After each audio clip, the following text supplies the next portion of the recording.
இயேசு ஜீவிக்கிறார். சுவிசேஷ ஊழியம் வழங்கும் ஜீவ வார்த்தைகள். கிறிஸ்துவில் பிரியமானவர்களே, ஆண்டவராகிய இயேசு கிறிஸ்து நாமத்தில் உங்களை யாவரையும் அன்போடு வாழ்த்தி வரவேற்கிறேன். இயேசு ஜீவிக்கிறார் ஊழியத்தின் சார்பாக ஜீவ வார்த்தைகள் என்கிற நிகழ்ச்சி வந்திருக்கிற உங்களை கர்த்தர் ஆசீர்வதிப்பாராக. ஒவ்வொரு வாரமும் தவறாமல் கேளுங்கள், அநேகர் கேட்கும்படி செய்யுங்கள். உங்களுடைய அன்பான கருத்துக்களை எங்களுக்கு தெரியப்படுத்துங்கள். எங்களுடைய வளர்ச்சியை பத்திரிகை தேவையானாலும் ஊழியத்திலே உங்கள் பகுதியில் பயன்படுத்த நீங்கள் விரும்பினாலும் எங்களோடு தொடர்பு கொள்ளுங்கள். நாம் ஒருமித்து அவர் நாமத்தை உயர்த்துவோமாக. ஆமென். இந்த நாளில் உங்களுக்காக வேதாகமத்திலிருந்து ஒரு பகுதியை வாசிக்கிறேன். ஜெபத்துடன் கேளுங்கள். ஆதியாகமம் 38வது அதிகாரம் 23வது வசனம். யூதா தன் சிநேகிதனை நோக்கி, நமக்கு அவகீர்த்தி வராதபடிக்கு அவள் அதை கொண்டு போனால் போகட்டும் என்றான். நன்றாய் கவனிங்கள். யூதா தன்னுடைய சிநேகிதனை நோக்கி, நமக்கு அவகீர்த்தி வராதபடிக்கு அவள் அதை கொண்டு போனால் போகட்டும் என்றான். இந்த வார்த்தையை கேட்டுக்கொண்டிருக்கிற அன்பு நேச பிள்ளைகளே, யூதா தன் வாழ்க்கையிலே செய்த ஒரு சம்பவம், நிகழ்த்தின ஒரு சம்பவம் இந்த பகுதியிலே சொல்லப்பட்டிருக்கிறது. அவன் ஒரு தன்னுடைய சுய இன்பத்தை நிறைவேற்றுவதற்காக தன்னிடத்தில் இருக்கிற பொருளை அடைமானம் வைத்து அவன் செயல்படுகிறான். அந்த அடைமானம் வைத்த பொருள் என்ன என்று சொல்லி நாம் பார்க்கும்போது அதில் சொல்லப்பட்டிருக்கிறது, அவனிடத்தில் இருக்கிற முத்திரை மோதிரம், ஆரம், கைக்கோல், இந்த 3 பொருட்களையும் அடைமானமாக கொடுத்து தன்னுடைய மன விருப்பத்தை அவன் நிறைவேற்றுவதை அந்த பகுதியில் வாசிக்கிறோம். பின்பாக தன்னுடைய சிநேகிதனை கூப்பிட்டு அவனிடத்தில் அடமான பொருளை வாங்கி வருவதற்காக ஒரு ஆட்டுக்குட்டியை பரிசாக கொடுத்து விடுவதையும் நாம் அங்கே வாசிக்கிறோம். ஆனால் சிநேகிதன் அங்கே போகிறான். அங்கே அப்படி யாரும் இல்லை என்று சொல்லி அவன் ஆட்டுக்குட்டியோடு வெறுமையாய் திரும்பி வந்து கொண்டிருக்கிறான். அப்பொழுது தன்னுடைய சிநேகிதனை பார்த்து யூதா சொல்லுகிற வார்த்தை தான் இந்த வார்த்தை, அவள் கொண்டு போனால் போகட்டும், கொண்டு போனால் போகட்டும். இந்த வார்த்தையை கேட்டுக்கொண்டிருக்கிற அன்பு நேச பிள்ளைகளே, யூதா என்றால் துதிக்கிறவன். இந்த வார்த்தையை கேட்கிற அன்பு நேச பிள்ளைகளே, ஆவியானவர் இன்றைக்கு ஒரு விசேஷித்த ஒரு பாரத்தோடு நம்மத்தில் நிற்கிறதை என் ஆவில நான் உணர்கிறேன். இன்னைக்கு அநேக ஆண்டவரை துதிக்கிற பிள்ளைகள், ஆண்டவரை ஸ்தோத்தரிக்கிற பிள்ளைகள், ஆண்டவரை மகிமைப்படுத்துகிற பிள்ளைகள் தங்களிடத்தில் இருக்கிற பிரதானமானவர்களை குறித்து, தங்களிடத்தில் இருக்கிற மேன்மையான ஆசீர்வாதங்களை குறித்து, தங்களுக்கு கர்த்தர் கொடுத்திருக்கிற இலவசமான நன்மைகளை குறித்து அஜாக்கிரதையாக நிர்விசாரமாக போனால் போகட்டும், போனால் போகட்டும் என்று சொல்லி அசட்டையான நிலையில் இருக்கிறதை ஆவியானவர் அறிந்து மிகுந்த துக்கத்தோடு பேசிக் கொண்டிருக்கிறார். இந்த வார்த்தையை கேட்டுக்கொண்டிருக்கிற அன்பு நேச பிள்ளைகளை, நீங்கள் ஒருவேளை ஊழியராக, விசுவாசியாக, முதிர்ந்த அனுபவமுள்ள தேவனுடைய பிள்ளையாக இருக்கலாம். மிகுந்த சந்தோஷம், மிகுந்த சந்தோஷம். ஆனால் கர்த்தர் உங்களுடைய கரங்களிலே கொடுத்திருக்கிற முத்திரை மோதிரத்தின் அனுபவம், ஆரத்தின் அனுபவம், கைகோலின் அனுபவம் உங்களுடைய வாழ்க்கையில் பாதுகாக்கப்பட்டிருக்கிறதா என்பதை யோசியுங்கள், என்பதை யோசியுங்கள். ஏசா தன் சேஷபுத்திர பாகத்தை அலட்சியம் பண்ணினான். பின்பு அவன் அதை பெற்றுக்கொள்வதற்காக பிரயாசப்பட்ட போதிலும், அழுத போதிலும், கண்ணீர் விட்ட போதிலும் மனமாறுதலை காணாமற் போனான். அதை பெற்றுக்கொள்ள முடியாமல் போய்விட்டான். இந்த வார்த்தையை கேட்டுக்கொண்டிருக்கிற அன்பு நேச பிள்ளைகளே, சற்று உங்களை ஆராய்ந்து பாருங்கள். இந்த யூதாவை குறித்து வேதத்தில் நாம் வாசிக்கும் போது துதி என்பது அர்த்தமானாலும், துதிக்கிறவன் என்கிற ஆசீர்வாதமான வார்த்தை அதில் இருந்தாலும், ஆதியாகமம் 49ஆம் அதிகாரம் 8வது வசனத்தை நாம் வாசிக்கும் போது, யூதாவே, சகோதரரால் புகழப்படுபவன் நீயே, நீ சகோதரால் புகழப்படுகிறாய், சர்ச்சில் நீ புகழப்படுகிறாய். எங்கள் பாஸ்டர் காணாது, எங்கள் சிஸ்டர் காணாது, எங்கள் அக்காவுக்கு காணாது, அப்படிப்பட்டவர்கள் இப்படிப்பட்டவர்கள் வர்ஷிப் நடத்தினாங்கன்னா ஐயோ பரலோகமே இறங்கிறோம். ரொம்ப சந்தோஷம், ரொம்ப சந்தோஷம். ஆனால் உன்னுடைய வாழ்க்கையை யோசித்து பார், உன்னுடைய தனிப்பட்ட வாழ்க்கையை யோசித்து பாருங்கள். நிர்விசாரமான வாழ்க்கை இருக்கிறதா? போனால் போகட்டும் என்று சொல்கிற அலட்சியமான போக்கு இருக்கிறதா? கரிசனையற்ற கருத்தற்ற நிலை இருக்கிறதா? ஆவியானவர் எச்சரிப்போடு பேசிக் கொண்டிருக்கிறார். நீ திருந்த வேண்டும் என்று கர்த்தர் எதிர்பார்க்கிறார். நீங்கள் மனமாற்றம் அடைய வேண்டும் என்று சொல்லி கர்த்தர் எதிர்பார்க்கிறார். ஒரு நாளிலே உங்களுடைய கரத்திலே கர்த்தர் கொடுத்திருக்கிற இந்த முத்திர மோதிரத்தின் அனுபவம், ஆரத்தின் அனுபவங்கள், கைக்கோலின் அனுபவங்களை குறித்து கணக்கு கேட்பதற்கு அவர் ஆயத்தமாக இருக்கிறாரே, அன்றைக்கு நீங்கள் என்ன சொல்ல போகிறீர்கள்? அன்றைக்கு நீங்கள் சொல்வதற்கு உங்களை ஆயத்தப்படுத்திக் கொள்ள வேண்டுமே. அதை தான் தேவனுடைய வார்த்தை சொல்கிறது. யூதாவே, நீ சகோதரரால் புகழப்படுவன் தான். சந்தோஷமான ஒரு காரியம். ஆதியாகமம் 37:27 நாம் வாசிக்கும் போது, யூதாவின் சகோதரர் அவன் சொல்லுக்கு இணங்கினார்கள். யூதாவின் வார்த்தைக்கு மறுவார்த்தை ஒருத்தர் பேச மாட்டாங்க. அப்படிப்பட்ட வாக்கு வல்லமை கொடுத்திருந்தார். உங்க வாழ்க்கையில் கர்த்தர் கொடுத்திருந்த வாக்கு வல்லமை யோசிப்பார்கள். ஒரு நாளிலே நீங்கள் சொல்லுகிற வார்த்தைக்கு சபை நடுங்கும், உங்களுடைய குடும்பம் நடுங்கும். அப்படிக்கு உங்களை கனமா வச்சிருந்தாங்க. ஆனா இன்றைக்கு ஏன் இந்த மரியாதை இல்லை? ஏன் இந்த கனம் இல்லை? ஏன் இன்றைக்கு அலட்சியமாக நிர்விசாரமாக நடத்தப்படுகிற நிலை உங்களுடைய வாழ்க்கையில் வந்திருக்கிறது? எங்கேயோ விட்டிருக்கிறீர்கள். எதிலையும் நீங்கள் கர்த்தரை அலட்சியப்படுத்திருக்கீங்க.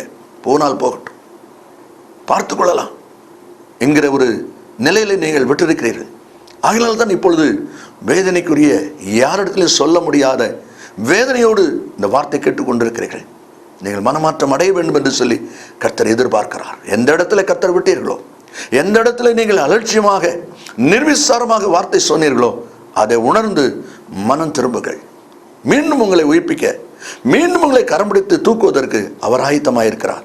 ஆனால் நீங்கள் உங்களை அர்ப்பணித்து சரிபடுத்திக் கொள்ள வேண்டியது மிக மிக அவசியம். 1 நாளாகமம் 5:2 நாம் வாசிக்கும் போது, யூதா தன் சகோதரரிலே பலத்ததினால் ராஜாதிபத்தியம் அவன் சந்ததியில் உண்டானது. சகோதரர் எல்லாரிலும் யூதா பலத்தான். அதனால ராஜாதிபத்தியம் அவன் சந்ததியில் வந்தது. இவ்வளவு மேன்மைக்குரிய அந்த யூதா சொல்லுகிற வார்த்தை, அவள் கொண்டு போனால் போகட்டும்.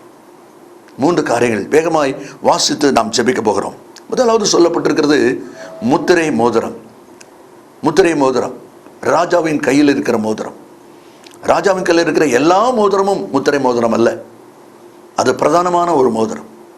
அந்த ராஜா ஆட்சி முடிந்து அடுத்த ராஜா வந்தால் இந்த மோதிரம் அடுத்த ராஜா கைக்கு வரும்.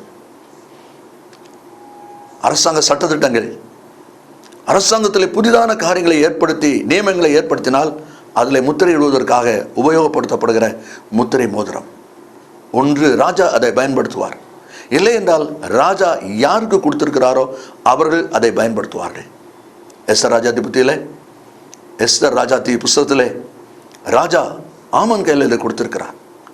ஆமானுடைய வாழ்க்கையில தவறு ஏற்பட்ட பொழுது அதை வாங்கி மொர்தெக்காயின் கையிலே கொடுக்கிறார்.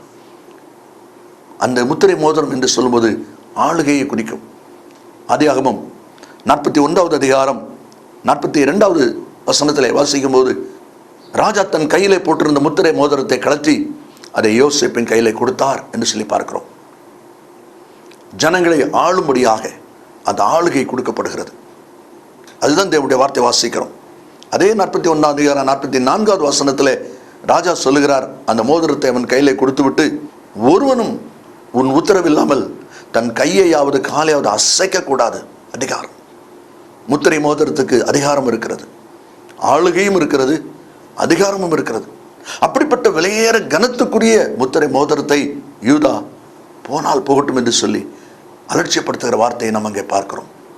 யூதா என்று சொல்லப்படும் நிலைமையில் வாழ்கிற ஜெபிக்கிற மகனே, துதிக்கிற மகளே, கர்த்தரை கனப்படுத்த வேண்டும் என்று உள்ளத்திலே முன்னிலையில் நிற்கிறதான தேவனுடைய பிள்ளையே, கர்த்தர் உன் கையிலே கொடுத்திருக்கிற அந்த முத்திரை மோதிரத்தின் அனுபவம், உன்னுடைய ஆளுகை, உன்னுடைய அதிகாரம் இன்னைக்கு எவ்விதமாய் பயன்படுத்தி கொண்டிருக்கிறாய்? நிறைய எவ்விதமாய் பயன்படுத்தி கொண்டிருக்கிறார்.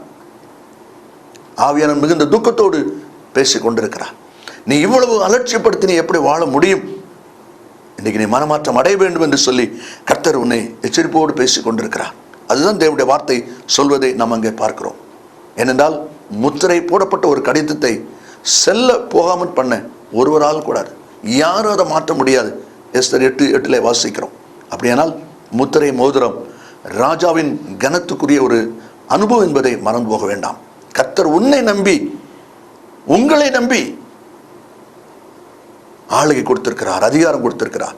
அதை நிர்விசாரமாய் அசட்ட பண்ணின தவறை நீங்கள் உணர்ந்து ஆண்டோடத்திலே மன திரும்புங்கள்.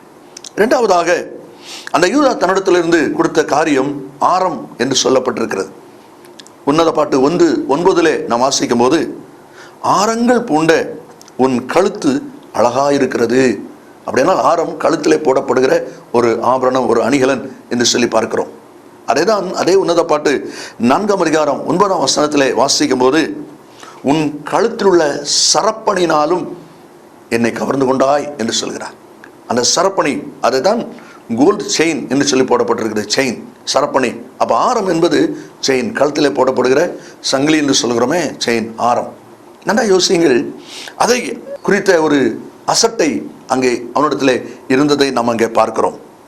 நீதிமொழி புஸ்தகத்திலே அதை வாசிக்கும் போது, கிருபையும் சத்தியமும் உன் கழுத்திலே பூண்டு அவைகளை உன் இருதயமாகிய பலகையில் எழுதிக்கொள். கிருபையும் சத்தியத்தையும் உன் கழுத்திலே பூண்டு, கழுத்திலே மாட்டி. அப்பமானால் ஆரம் கழுத்திலே போடப்படுகிற அந்த சரப்பணி என்பதற்கு ஆவிக்கிற ஒரு அணு என்று சொல்லப்பட்டிருக்கிறது. கிருபையும் சத்தியமும் என்று சொல்லப்பட்டிருக்கிறது. உன் கிருபையை, உன் சத்தியத்தை நீ எவ்விதமாய் காப்பாற்றி கொண்டிருக்கிறாய்? எவ்விதமாய் காப்பாற்றி கொண்டிருக்கிறாய்? இன்றைக்கு சத்தியத்தை விட்டு விலகி போகிற, கட்டுக்கதைகளுக்கு சாய்ந்து போகிற, துர் உபதேசங்களுக்கு நேராக ஓடுகிற ஜனங்கள் பெருகி கொண்டிருக்கிறாங்க. அப்படிப்பட்ட உபதேசங்கள் பெருகி கொண்டிருக்கிறது. ஜாக்கிரதையாயிருங்க, ஜாக்கிரதையாயிருங்க. கர்த்தர் உங்களோடு பேசி கொண்டிருக்கிறார். கர்த்தர் உனத்தில் கொடுத்த ஆர்வத்தில் இருக்கிறதா? கர்த்தர் உனக்கு கொடுத்த கிருபை, கர்த்தர் உனக்கு கொடுத்த சத்திய வார்த்தையின் ஆசீர்வாத பலன் உனக்குள்ள இருக்கிறதா? எதில் இழந்தீர்களோ அதை சரி பண்ணி கொள்ளுங்கள். கடைசியாக கைக்கோல் என்று வாசிக்கிறோம். வயதானவர்களுக்கு ஊன்றுகோலாக பயன்படுகிறது. மேய்ப்பர்களுக்கு, ஆடுகளுக்கு இறை கொடுப்பதற்காக, உணவு கொடுப்பதற்காக பயன்படுத்தப்படுகிறது. இப்படிப்பட்ட உபயோகப் பொருள், அவர்களுக்கு உறுதுணையான பொருள் கைக்கோல். ஆனால் ஆண்டவர் மோசே நாட்களிலே சொல்லும்போது, யாத்திராகமம் 1:17, இந்த கோலை உன் கையிலே பிடித்து கொண்டு போ, இதனால் நீ அடையாளங்களை செய்வாய். உன் வாழ்க்கையிலே, உன் குடும்பத்திலே, சபையிலே, சமுதாயத்திலே உன் மூலம் அடையாளம் நடைபெற வேண்டும் என்பதற்காகவே கர்த்தர் அந்த கோலை கொடுத்தார். கர்த்தர் அந்த கோலை கொடுத்தார். அது தேவனால் உனக்கு கொடுக்கப்பட்ட கோல். ஆனால் அந்த கோலை நீ என்ன செய்து கொண்டிருக்கிறாய்? என்னாகும் 17:5 வாசிக்கிறோம், நான் தெரிந்து கொண்டவனுடைய கோல் துளிர்க்கும் என்று சொல்லப்பட்டிருக்கிறது. அந்த கிருபை, ஆசீர்வாதங்கள், தேவனுடைய நன்மைகள் உனக்குள்ளே பெருகும் என்பதைத்தான் தேவனுடைய வார்த்தை அங்கே சொல்லப்பட்டிருக்கிறது. மோசே பார்த்து கர்த்தர் சொன்னார், யாத்திராகமம் 17:6, கோலினால கண்ணிலே அடி, தண்ணீர் கிடைக்கும், அற்புதங்கள் நடக்கும். இப்படியாக இந்த முத்திரை மோதிரம், ஆரம், இந்த கோல் எவ்வளவு மேன்மை மகிமைக்குரியது. யூதா துதியின் மகனாக இருந்தாலும் அதை அலட்சிப்படுத்தி விட்டான். இந்த வார்த்தையை கேட்டுக்கொண்டிருக்கிற அன்பு நேச பிள்ளைகளே, ஆவியானவர் உங்களுக்காகவே பேசிக் கொண்டிருக்கிறார். நீ துதிக்கிறவன், ஜெபிக்கிறவன், ஆண்டவரை பாடி மகிமைப்படுத்துறவன் என்பது எல்லாம் உண்மைதான். ஆனால் கர்த்தர் கேட்கிறார், உன்னிடத்திலே கொடுக்கப்பட்ட முத்திரை மோதிரம், ஆரம், கைக்கோல், இந்த அனுபவம் எங்கே? அந்த அனுபவம் எங்கே இருக்கிறது? அன்றைக்கு அவன் அடைமானம் வைத்து விட்டான். போனால் போகட்டும் என்று சொல்லிவிட்டான். நீயும் எப்படி சொல்லுவாயோ? இஸ்ரவேலே, நீ உனக்கு கேடு உண்டாக்கி கொண்டாய், ஆனாலும் என்னிடத்திலே சகாயம் உண்டு என்று சொன்ன கர்த்தர் உங்களுக்கு சகாயம் கொடுக்க ஆயத்தமாக இருக்கிறார். மீண்டும் அதை பெற்றுக்கொள்வதற்கு, மீண்டும் நீங்கள் கனமடைவதற்கு, உங்களை கனப்படுத்த அவர் ஆயத்தம். கனமடை நீங்கள் ஆயத்தம் தானா? இயேசு சீக்கிரம் வரப்போகிறார். நாம் ஜெபிப்போம்.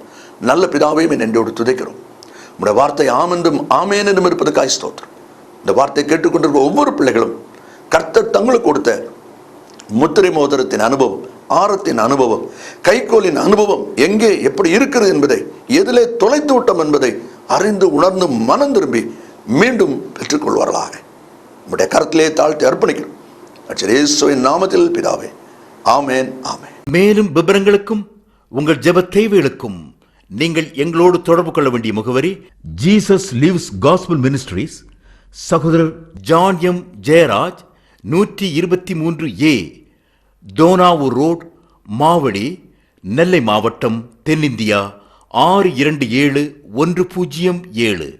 Cellphone 9443113292. Email yesujivikarar@gmail.com. Website www.jesuslivesministries.org.